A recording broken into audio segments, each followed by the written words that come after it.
our diversity is our strength. There's much more that keeps us together than divides us. What did you notice that your predecessors didn't? Why did you make an effort to make sure that cohesion was something that was of absolute importance? Because part of you must have seen what happens when that disintegrates. 2 weeks after I came into office, there was an incident where there was a desecration of a temple. And of course, tension was rising. Of course, then I wanted to go and be at that place, and I was advised not to because there could be a tendency for some violence. So I brought all these religious leaders to the State House. Now, when I went into that room, I thought I would be meeting about 10 or 12. There was nearly 100.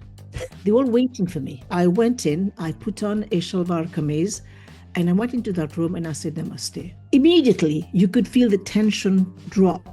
Yeah. By the sheer fact that I came in as a Muslim lady, dressed as a Hindustani lady. People very, very glibly talk about we need to have democracy. Yes, we need to have democratic process. The democratic process only works, Rajan, is when we have a meritocratic system across the board, when we have institutions that work, when we have voting where it really makes a difference to the livelihoods of people, and when people feel that they're being treated fairly equally. And it becomes a very, very powerful tool through which we can build and construct. And I think the fact that I'm talking to you by virtue of this network already means that it means something to all of us. Great. Welcome back to the show. Now, as you know, I've been traveling across the globe to get a deeper understanding of the ideas behind national identity, more so what is beyond the surface of a flag. Now, to help me understand one of the most magical countries I've been through, which was Mauritius recently, I'm joined by old friends and new and people along those journeys to give me a deeper appreciation of what is beneath the onion skin. Now, today I'm honored to be joined by a trailblazer in both the science and statecraft. It is, of course, Dr. Ameenah Gurib-Fakim. She's not only a world-renowned biodiversity scientist, but also made history as the first female president of Mauritius. Her journey from the lab to the highest office in the land has reshaped the global narrative around leadership, science, and gender empowerment. And with her unique lens on Africa's future, sustainable development, and the power of rural education, she continues to inspire thought leaders and change makers worldwide. And she's also famed for speaking candidly without title or protocol on the key issues that need to be addressed. Without further ado, Ameenah, it is an absolute pleasure to have you on. Thank you so much, Rajan. Also a pleasure speaking to you on something that is very close to my heart. Brilliant. Well, we're talking about heart-shaped ideas. Like, you've been often held as a role model for multicultural democracy. And if you look at Mauritius, it's often been seen as this champion of democracy, stability, and economic progress. But beneath that surface, what do you believe are the biggest challenges threatening the nation's long-term cohesion and its international credibility, especially when you do the speaking circuits across Africa? I will start with kind of a small example where I hail from. I hail from a small village, and if you have been to Mauritius, you know the airport. It's a small village very near the airport. This is where I grew up. And to me, this village represents the microcosm of Mauritius, of the world. Why I say this? Because I am Muslim by faith, and on my right, I had Hindu neighbors. In front of me, I had people, we kind of look at the Indian population, which is where we come from. We all, of course, are diaspora from India. And so when you look at it, people will say, oh, he's Tamil, he's Telugu, he's Marathi. And we used to have that kind of demarcation also in the village I grew up in. And also I went to a school, which is, of course, a Catholic school. And my parents didn't see any incongruity at all for me attending a Catholic school. In fact, I grew up in the Catholic faith because I used to go to Mass. The only thing I couldn't take, of course, is the Eucharist. And of course, one day I remember coming home and said to my father, "We are in trouble." He said to me, "Why is that?" I said, "We have to be baptized because we will, of course, we're still carrying the original sin." That kind of language. So this was the way I was brought up. And when it comes to Diwali, I would go to my neighbor's place and light the diya. We would celebrate Eid with vermicelli, sweetened vermicelli. This is the kind of environment I grew up in. And because Mauritius is what it is, because we are a country of immigrant, we all came from all over the place. By the time the major wave of colonizers, if I may use the word, came, there was nothing on Mauritius except the dodo. So we made the place as it is, and we have really put a lot of emphasis on this notion of living together in peace and in harmony. And I will say that the only time that we tend to think of what we call identity politics or ethnicity is only at the time of election, because politicians, being the beasts that they are, they will tend to actually divide by virtue of, I am from such and such caste or such a religion, therefore you have to vote for me by virtue of what I represent. That's about the only time. And beside this, we have really become a beacon for living together, for really adding value to multi-faith and multicultural dialogue. And in fact, when I was in office, that's the first thing I started. One of the first things I started doing is to encourage a multi-faith and intercultural dialogue as well, interreligious, intercultural dialogue. Why it's important for us? Because our social fabric depends on that. And the stronger the social fabric, the better the cohesion, the more stable the country will be. And when we talk about stability, of course, we also attract investors, because investors will come to a country that is stable, multicultural, and all the thing that we have going for us. And my mantra when I was in office is that our diversity is our strength. There's much more that keeps us together than divides us. So let us look at all these dots and start connecting them, because at the end of the day, we have to work towards a stable, a prosperous Mauritius by virtue of who we are.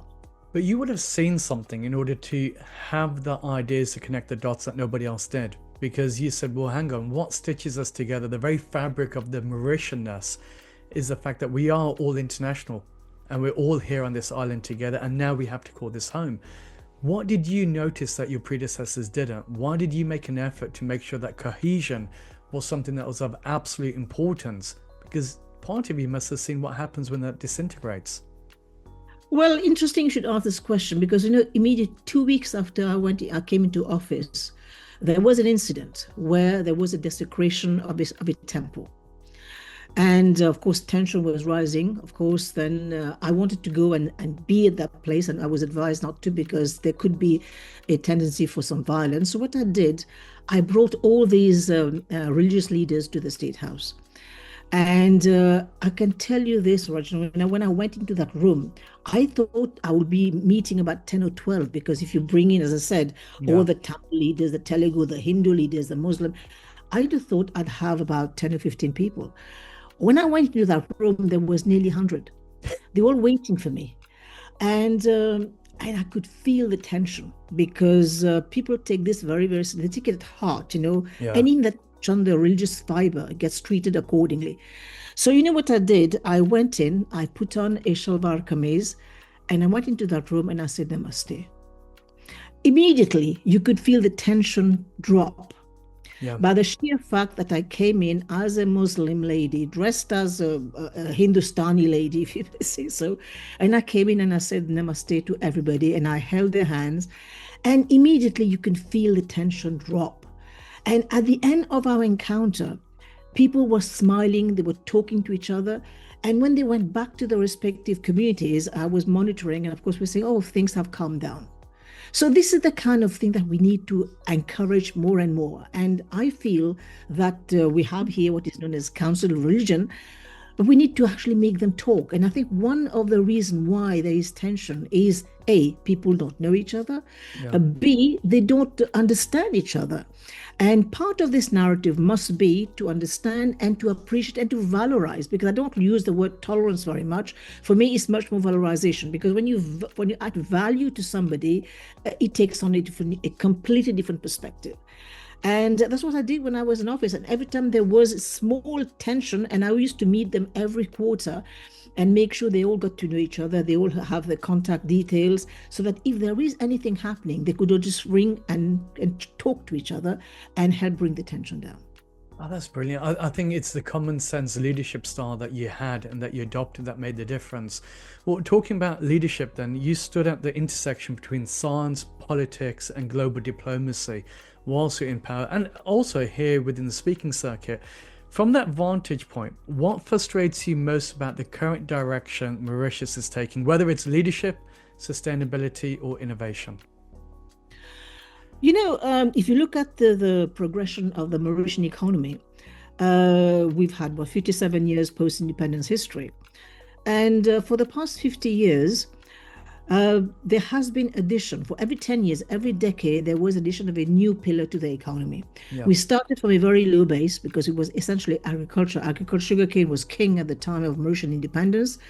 The GDP per capita was about $200. And now we moved in, we're almost 10,000. I think the reason for this has been the systematic will to diversify the economy. And we started from a very low base agriculture, moved on to small industries, textile, IT, et cetera, et cetera. Right now, we are at a crossroad. And we are at a crossroad because we don't no longer have this safety net, which we had, because the economy developed on two major safety net. One was, of course, European Union, the Sugar Protocol, which we got, and we were getting budget aid up until 2020. And the second one was the emergence of our financial sector, the financial services, by virtue of the DTAA we signed with India. Yeah. And now this has been revised. So these were, of course, two of the major, if I may use the word, safety net that protected us to help the economy emerge. And the other thing that we were doing quite well was that there was a ministry at the time called Ministry of Planning.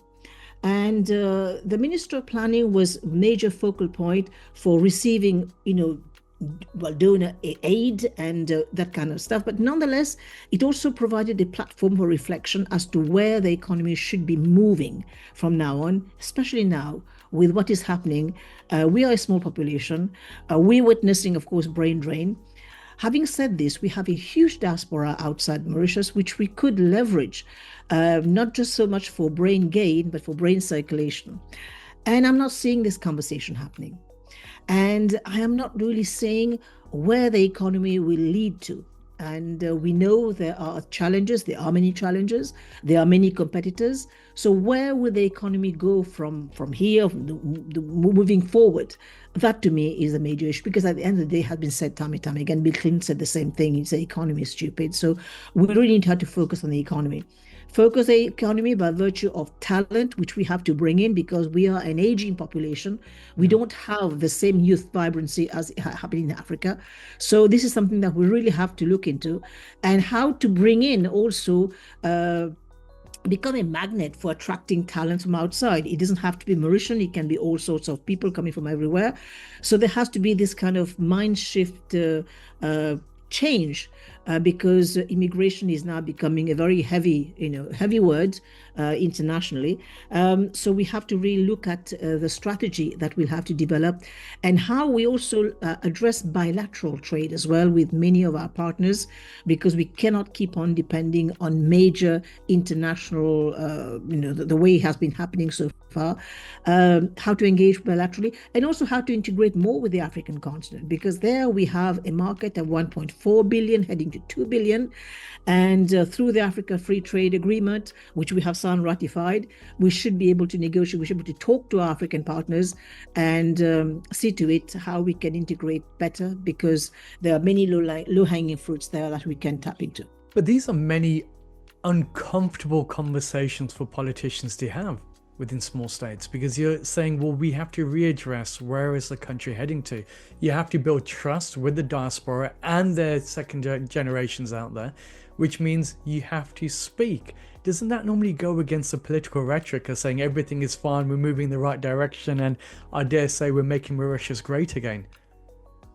I am unapologetic on this, and I have always been known to speak my mind. I will say it. And I don't just talk for the sake of talking. I also try to bring in solutions. Yeah. And as I said, one of the solutions is to engage more with Africa. We engage already with Asia. We have to engage. We have to adopt the philosophy of we are friends to all and enemies to none. By virtue of their size, we cannot afford to just take sides. So we have to go out to where things are happening and make sure we put something back here. Why did that not? Why did that not happen before then? Why has there not been that congruent effort to go into Africa, greater Africa, and say, look, let's develop trading partnerships here, let's do more? Was it a lack of will, or was it a lack of know-how from the governments at the time? I think it's more a lack of will. Also, when, as I said, we have added pillars to the economy. The economy was growing, Yeah. people were happy, and people started getting a bit, too comfortable in their own comfort zone. And now that the challenge is there, they feel that they have to move fast. But we have to move at a pace where we address the local issues of unemployment and underemployment. And at the same time, add on these new pillars which will stay for decades to come, exactly as we've done in the past. People talk about the Mauritian miracle. There has never been a Mauritian miracle. There has been strategic decisions taken at the right time with the right players, and of course, looking at partners outside who we could relate to. As I said, we still had the safety net. We don't have any more. So the conversation changes altogether. And we have to move very fast because we really have to, not we, I'm not going to election. Those who are going to election have 4.5. The royal we. The royal That's, we. that's right, Absolutely. the royal we. So we have to really think about it because complacency, is not a good advisor.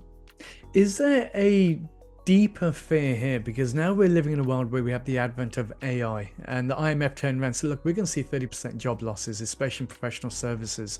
Mauritius in itself has almost pegged itself as a knowledge center when it comes to financial services, trusts, funds, foundations, you name it, that's where it is.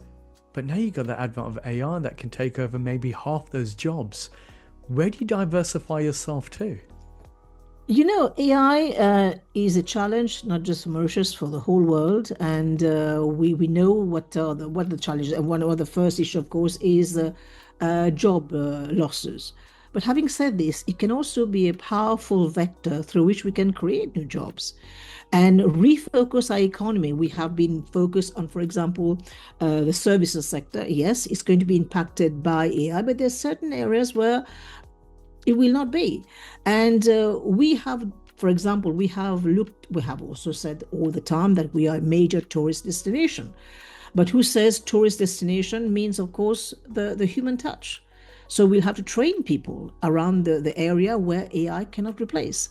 And AI cannot show empathy. Humans still can, up to a point. And so we have to really turn around the economy in such a way that we address areas that AI cannot touch. And one of the areas that we can do, we have said so far, we are with tourist destination. Why don't we make it a tourist destination for in other avenues, be it medical tourism, which we are trying to do. We can make it into a hub of sorts that we can attract people that they want to come and visit us. So we can blend in. There's no kind of pillars which are, of course, silos, but we can blend, for example, the care sector, the health sector, and all these around it becoming a tourism destination. So it can be many things. Same thing with the blue economy, right? We are surrounded by the sea. For many people, surrounded by the sea just mean fishing, but it's not just fishing, right? You've got the blue bonds, you've got everything that you can do. Everything. And we are impacted already by the rising sea because there are certain beaches where we can see erosion. So we have to do something about it. We are a biodiversity hotspot. I come back again to this, what I increasingly refer to as the green economy. And I myself, in my past life, I had capitalized on this uniqueness by creating a company to add value to what we can and what we have. And who talks about biodiversity, who talks about the bioeconomy, also talks about intellectual property, protection, you name it. Although, again, something that will be AI will have a deep impact because AI, at the end of the day, doesn't recognize any intellectual property. So we have to be wary of that. But having said this, there are certain areas that we can blend in the biodiversity with the field of agriculture and develop unique product which can become a niche area for exploration. So all these, and of course, with this product, you can leverage that to your tourism industry and be another Costa Rica in the Indian Ocean. But so what this requires, Ameenah, though, what underpins all of this is the ability to have a vision and to have global experience and exposure. Yes. Do you feel, and you know I'm going to go with this question, don't you? Because that's why you're smiling. Do you feel that the current stock of those who are making these decisions have that exposure behind them, because you're only going to be as good as the partners that you have in power. Yes. We have one major disadvantage. I think it's the same for the UK as well. We have democracy. Don't bring us into this, Ameenah. This is you guys. I say we have democracy because they still have a 5-year flex. So this is the issue. I mean, if you were in China, for example, that would not be an issue because we have people, 4 hours where this can be addressed because they're really taking on the long-term vision. But having said this, at the end of the day, it has to be leveraged through institutions. And whether the political cycle is such that it will go out in 5 years, that's another issue. But we need to work through this with institutions. And this is again where universities come into the picture, research institutions come into the picture, where the vision goes beyond the 5-year cycle. And at the end of the day, I always say we have to put it in such a way. When I was in university, when I was in an academic forum, we think that we can change the world because we speak to ourselves. But when I was on the other side, I realized how much we don't speak to other partners. And this is where we need to increase the dialogue between those who are at the helm of institutions and their political masters. And at the end of the day, you have to speak to them to such a way that, look, if you do this, you create so many jobs, the chance of you getting re-elected is that, And this is the kind of thing we have to keep on building bridges with them so that they understand where you're coming from. They understand what's in it for them as well. And this way you just go beyond the 5-year cycle and you put in really foundations on which we can build and make the country stronger. But why is there a fear of open dialogue then? Because that's what the crux comes down to. You've got the private sector that feel like they're working in silos at some cases in Mauritius. You have the government sector on the other side, and there's almost no arbiter in between. Where has the nation gone wrong? Is it a cultural issue, or is it just a fact of the fact that people are just complacent to where Mauritius is heading to? For the past few years, there has been, as I said, a lot of complacency because people have become too comfortable. And also there has been a breakdown in dialogue between the major sectors. We used to have real dialogue between the public and private sector and all the other operators in the industry so we can really speak. And this is something which is lacking. And this is something that we need to bring back because this was done, as I said, in the past through the Ministry of Development. And I was once saying very sarcastically, we don't need development anymore. We don't need ministry because we do things in our way or whatever. So we really need to bring back.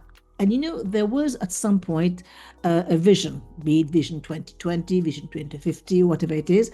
But instead of reinventing the wheel again, we can leverage this with existing international bodies, for example, the SDGs, which we will be assessing by 2030.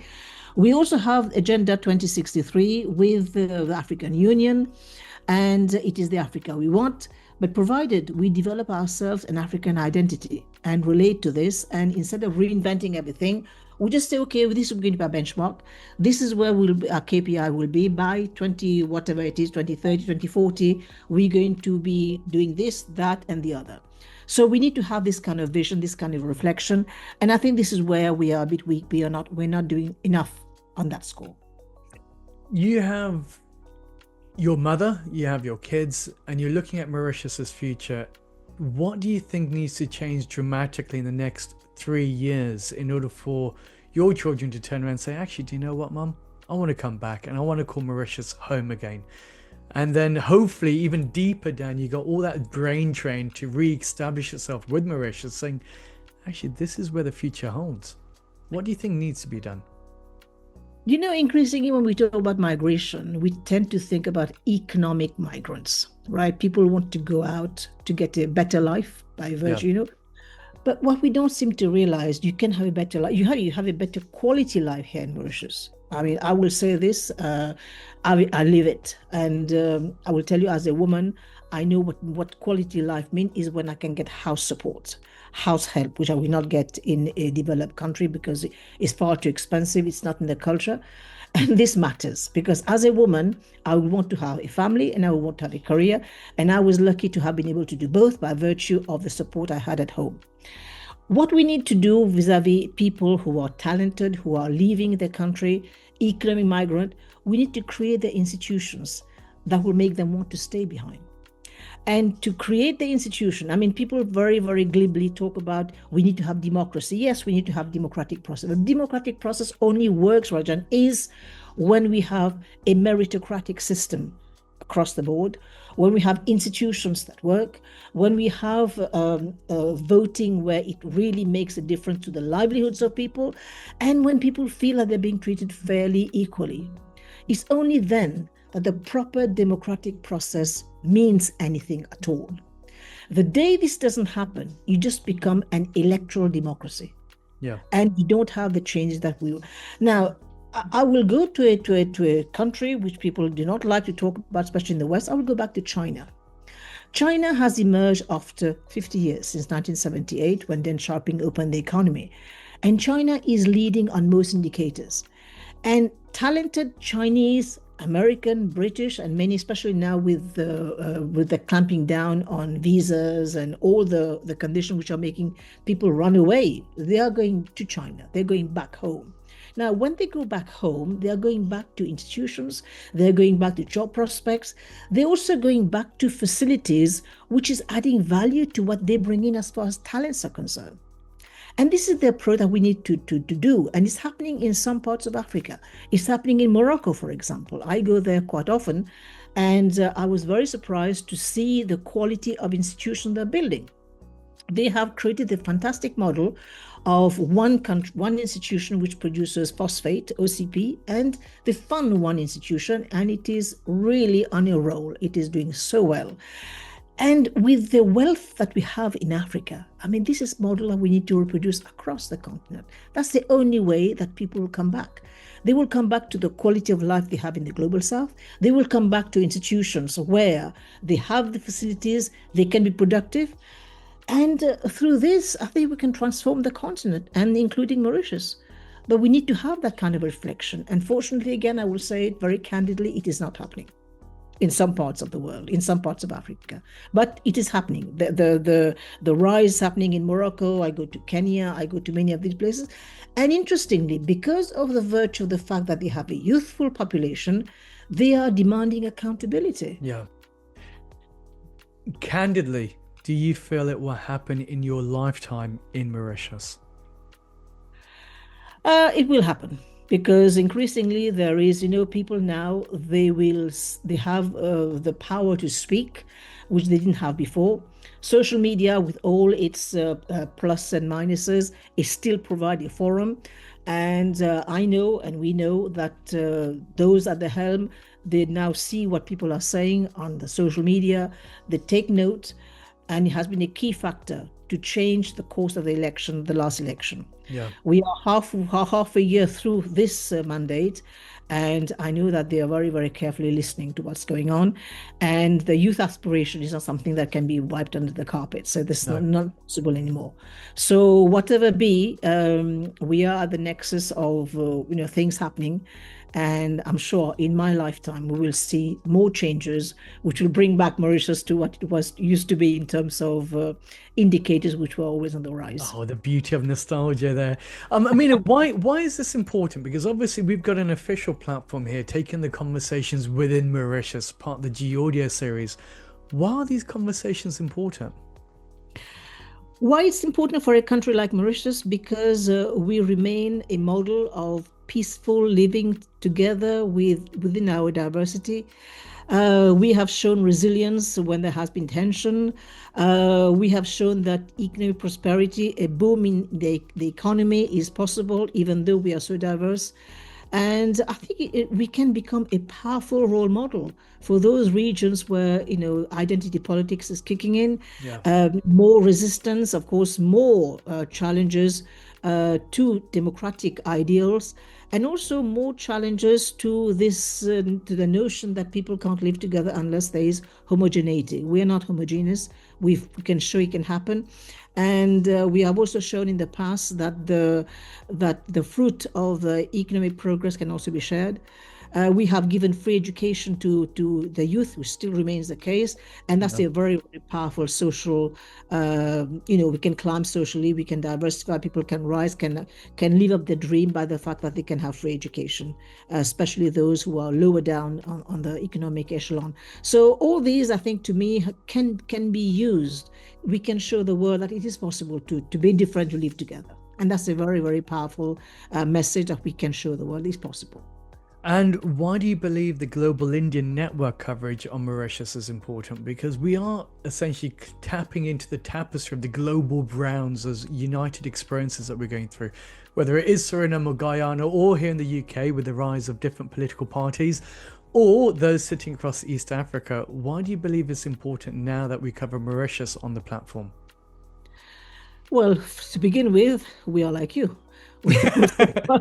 What, handsome? Is that what you're telling me, Ameenah? That's very kind of you. We all come from India at some point, be it first, second, or I'm fourth, my daughter will be fifth generation. And there is this kind of empathy amongst the people who have moved away from India. Culturally, it has been the glue, really. And people, when they watch Bollywood, whether they are in the United States or in Mauritius, they still feel that there is something going for all of us. And I think this is, again, something that India should be proud of. And we should not neglect that part, that this diversity is the bedrock of stability. And what we have shown again in Mauritius, be it in the US, we do things differently. The cult of the elderly, the cult of religion, the cult of culture, all these matter.